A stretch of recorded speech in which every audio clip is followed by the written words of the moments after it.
Thank you for having us, Bill.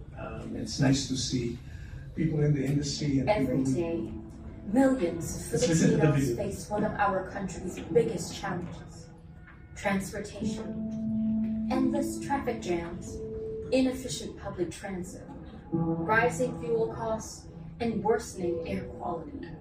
The system is broken, and the cost? It's more than just time and money. It's our environment, our quality of life. But what if we told you there's a better way? One that's cleaner, smarter, and already here. Meet the Comet, an electric vehicle that's not only changing the way we travel, but is also at the heart of an entire ecosystem built for the future.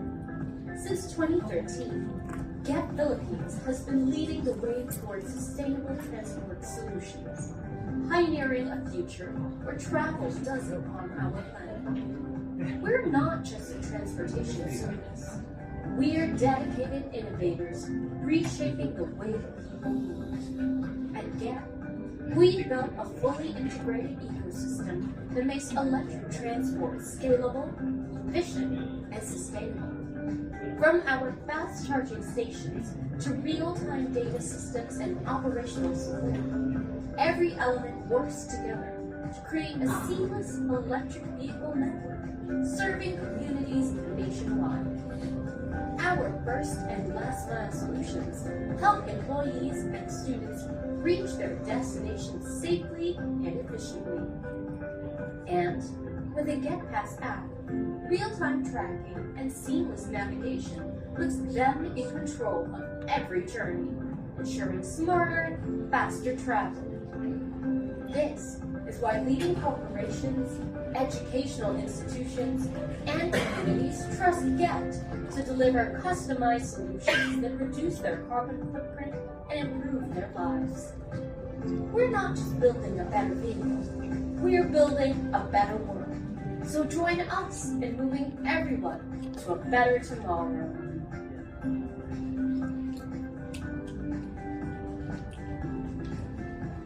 So again, Bill, thank you for having us. We're excited to be here. Mayor Wes, nice to see you again, and we're hoping to be back in Valenzuela very soon. Dennis, a colleague in the EV industry, and we're so happy to be with Jaime today, who's been a very valuable partner in this space, and then we expect to continue working with AC Mobility in the many years to come. So we're excited about this space because, as Jaime alluded to earlier, we probably were one of the earliest. I'm sure we weren't the earliest. We were one of the earliest.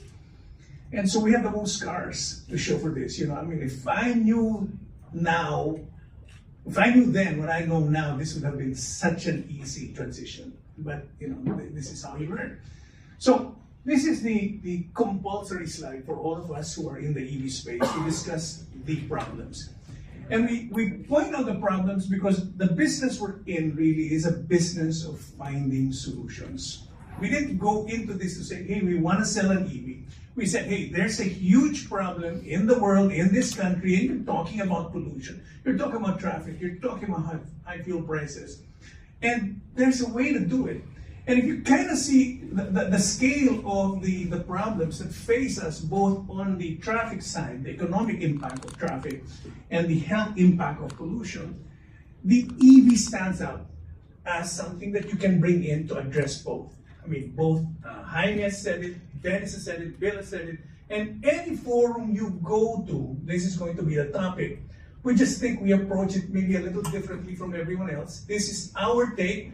Don't throw stones at us if you don't agree with what we're going to say. Because we said, okay, now that we're seeing all of this, what have we learned? So this is kind of our sharing with you. It's a huge market. Look at the public transport. I was looking at Jaime's slide earlier. A third of the pollution is the jeepney. So the jeepney is a problem, but it's also your biggest carrier of people in Metro Manila and elsewhere. So you cannot just say, okay, that's the problem, when in fact it's also the transport solution for so many people. So right there in the problem is the solution. Let's figure out how to address this. So technology is coming to the rescue. Everybody's been talking about the EV. there was a forum we attended the other week, and it was an exciting forum for us because it was the first time that the forum said smart mobility and sustainable transport together. And we think those two go together. The technology that everyone bandies about mobile phones, and then you pair that with the electric transport, that is where the congruence, this is where things get together. Because here's the first point we're going to make, is don't think that the EV alone is going to solve traffic. It will solve pollution, it will not solve traffic. So the more EVs you have on the road, you're just basically replacing an internal combustion engine vehicle. The other side of it is if you are happy with app-driven transport solutions, it's not going to solve pollution. So here you have two technical solutions that are great, but will be much better if you could put them together. That's what we're trying to do. Next slide, please. Okay. So this is not a dig against BYD. We work with AC Mobility, we work with Ayala, and you will need cars, and you will need electric cars. But what we are saying here is if the car is the primary mode of transport for everyone in this country, we're dead. That's not how it's supposed to work. This is the bias we have from the Americans. Americans are a car-loving culture. And you will buy your cars, and you will buy your BYD cars, just like we do. We'll talk about that later. But if you really want to address transport, then you have to figure out how this whole thing works. Mass transport is the way to go. Can we go back to that slide? Mass transport is the way to go. But if you go the subway or light rail, it's very expensive. The bus, the jeepney, they actually hit the sweet spot cost-wise and utility-wise, efficiency-wise. So that's why we're saying that's the way to go. The subway, for example, this was started before the term of this president, of BBM, and it will actually be usable after the term of BBM. So can you imagine that?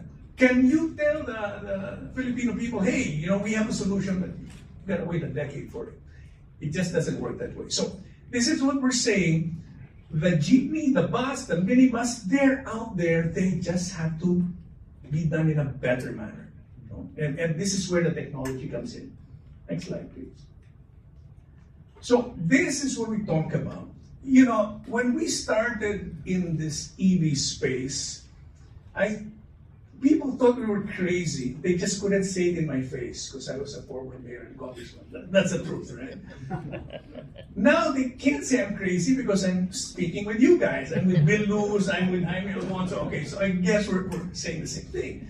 But in that space of figuring this out and learning, you realize this will eventually be a commoditized technology. EVs will become a commodity. Right? So whether I get it from company A, company B, company C, they just have to be a certain quality, but it will be a commodity.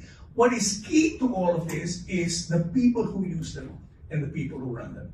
Right? I'm excited listening to what Dennis is saying because he's figuring it out on the logistics side. And us being in this space, we understand change is hard to come by. We've spoken to so many people who basically didn't agree with us. But look at where we are now. Look at where Dennis is now. We're excited with AC Mobility because they've got a young head who is willing to take risks. This is not easy, even for a guy with Jaime's last name, to take the risks he's taking in the space. I mean, we laugh, but this is no joke. Because everybody's looking at him as the young guy who's saying, okay, this guy hasn't paid his dues, he doesn't know this stuff. But I think for us, it's right for them to put a young guy in a new industry because he's the one who's willing to take risks. Valenzuela's got a young mayor. We're going to expect big things from Mayor West. And so that's the kind of transition we're doing. And I'm saying this as me, I'm not quite your age, Bill, but I'm getting there. And I'll tell you why this business works. We have our general manager here. Her name's Dang Tiranda. And she started this business with me. She actually was with me way back in City Hall. And maybe a few months ago, we were talking about this, and she tells me, sir, I know more about electric vehicles than anyone in this country, including you. And she said that because she wasn't making yabang. No? She wasn't saying it out of turn. She was saying it as a matter of fact because in our business, and we're in people transport, and we're doing a lot of BPOs, she's in the office 24/7. Not many people can do that, right? So she understands the business. My daughter, who finished transport planning in the UK, she's got a classmate coming over here to consult for the subway. And she was just shaking her head. So it's these young people who will take over. Please don't pirate them, okay? Because we need them. and this is what we're saying. It's the people who will be running these EV businesses and the people who will be using these EVs that are going to be the key to the transformation. We love the fact that the policymakers are starting to see the way we all are seeing it. But it does take time. It is the young guys who are making the push to make this happen. Next slide, please. Okay, so first you gotta understand what the product is. Jaime mentioned it, Dennis mentioned it. This is about the CapEx, OpEx thing. The vehicle's still more expensive. I know the consumer products are going down in price, and they will start to be cheaper than the ICEs. In the space that we're in, and I think in the space that Dennis is in, it will take a while longer because the volume isn't there. Even if we converted every vehicle, every Jeep to electric, that's still a small part of the transport market. An auto manufacturer will look at that number and say, okay, that's interesting. And this is why, nothing against the manufacturers, but this is why you see all of these coupled together Euro 4s, right? I mean, these are not real vehicles. They only exist in the Philippines because in any other country they can't comply with the law, right? So that's not a car, that's not a vehicle. Consumer cars are. And this is why you're going to get the cost considerations. In our case, Dennis and I will have to work at it and wait a little while longer as we bring down the cost. But when you look at our operating expenses, that's where the margins are. So you have to turn a CapEx business into an OpEx business. So if I were going around selling these things in the PUB modernization program, I'd have a problem. Because right now, if I look at something that's of our quality, it's going to be $6 million. Nobody's going to buy it. So our operating model, similar to what Dennis is we tell the guys, transport operators, you want to do this, let's partner, and I can give this vehicle to you at half the cost, but then let's operate it together and share the profits. That's how you do it. So it's a new business model that you have to introduce to make this thing work. Next slide, please. Okay. Maybe AC Mobility has a bigger charger network now, so this is an old slide. But I think in terms of fast chargers, we've still got you're up to 14 fast chargers or something like that. And we couldn't do what Dennis did, and Dennis is waiting for AC Mobility to roll out the charger network. We had to do it on our own. Yeah. And again, this is the advantage of this minibus jeepney size vehicle. The infrastructure for a vehicle of that size exists. I can use the malls, I can use regular parking. This is why we're not excited about the big bus. We're not excited about the 12-meter bus or the articulated bus. We were invited to participate in the ADB project to roll out those articulated buses in Davao. Good luck. I don't think that's gonna work. If you're our size and we're a tiny company with an even tinier budget, you've got to find a way to use existing infrastructure. right? So if we can set up chargers in malls, which we do, that's what we do it because our vehicles can go into those spaces, right? So try to make the vehicle human size. And this is why the minibus, the jeepney, the UV Express, they work in this setting. Next slide, please.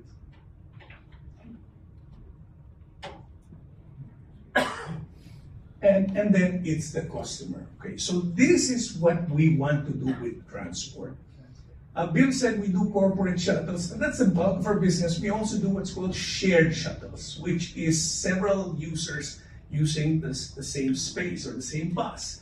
And this was our discussion with Secretary Bautista. And it's great that you have a guy who understands what we're all talking about here. We told Secretary Bautista, sir, you were the president of Philippine Airlines. You cannot tell me that your plane just flies one route, Manila, Hong Kong, Manila, Hong Kong. You move that vehicle or that plane around to where it is needed.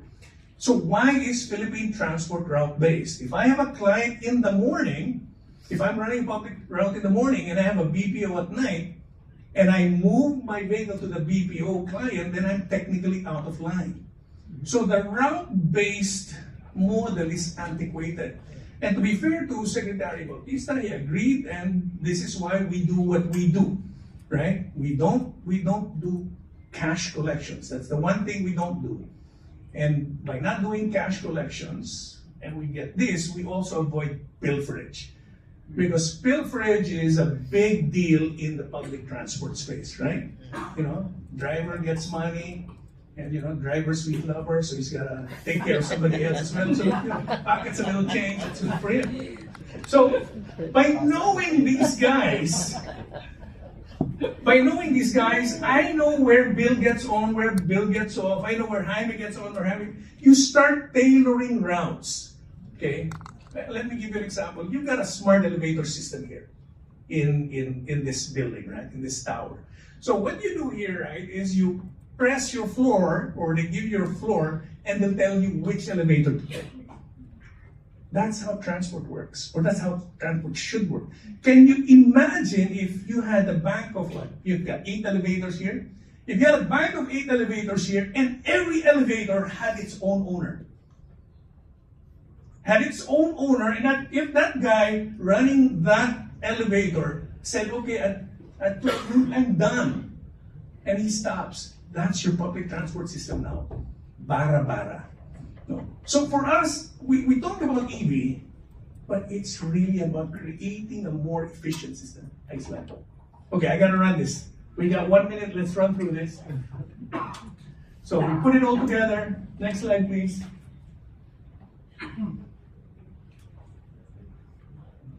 That's the system we're saying. It's got to be a smart electric shuttle. You put data together. So we're actually more a technology company than we are a transport company. Next slide, please.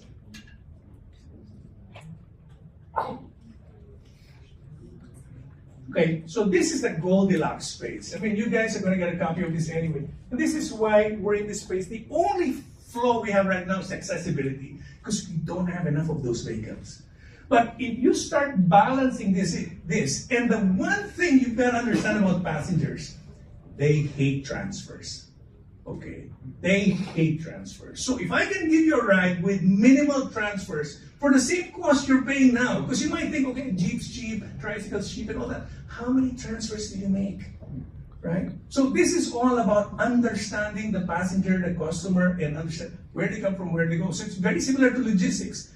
Dennis, who is in the logistics space, he understands clients don't do double handling. Okay, so how come in the passenger space we do double handling, triple handling, quadruple handling? It's not right.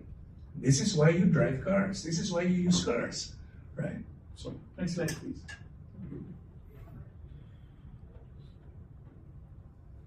Focus needs to be on the passenger. Our data, over 65% of our passengers are women because they wait for it.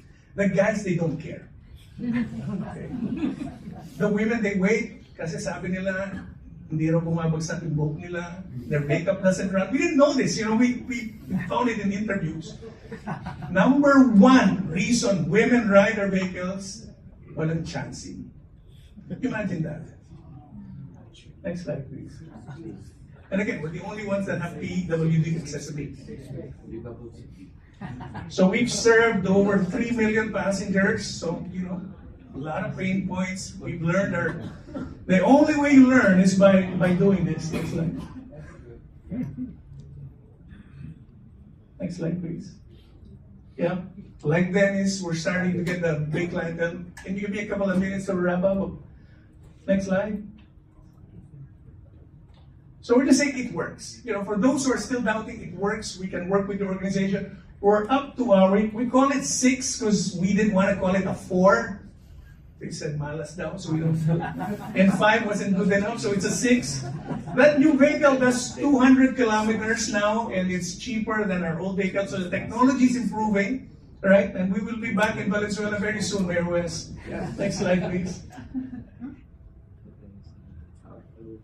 Right place at the right time. We've all said that. The government is very supportive of this thing now. Next slide.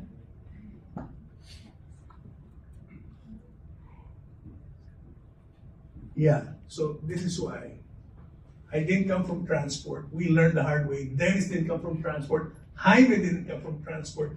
So we did not have any preconceived notions. And I think that's important in a new space. Otherwise, you will be anchored by the wrong assumptions. Next slide, please. That's the opportunity for us because every urban center in the world uses a jeepney-like vehicle. And this is what we've been telling people, and this is our pitch to DTI, is okay, we're all in love with the jeepney as an icon of the Philippines, but no one rides it. You guys don't ride it. The last time I rode one was in college, and the minute I could afford not to ride it, I stopped riding it. And most of you know that. If you can avoid riding the jeepney, you will. Okay? So let's fix transport. And we think you don't need to fix it just here. So we're hoping to close a contract for Djibouti of 990 units. We should know in 2 weeks. So either this is going to be in my next slide or it's not. Right? Ecuador's getting 10 units from us. Malaysia, we're pitching for their first mile, last mile with Prasarana. So we're also surprised, like Dennis, but it's true. And this is what we're saying. The solution to the world's problems will come from the places where they're needed the most. So we're desperate, we're figuring it out here, and we can share that solution to the rest of the world. Hopefully we get to talk to you, June, about your new cities that you're developing, and then we'd love to partner with you. Next slide. That's our ending slide there. So for this, we've been able to present our lane. Dennis presented the logistics. And you know what? When we work with clients, they tell us, okay, you're doing our corporate shuttles, we need our executive fleets. So we call on Jaime and say, hey, they need a couple of your BYDs as well. So it works. Whether it's logistics, personal mobility, or shared mobility, we all believe that the future is electric, sustainable, and we'd love to help you guys figure out the next steps and be of service to you. Thank you very much.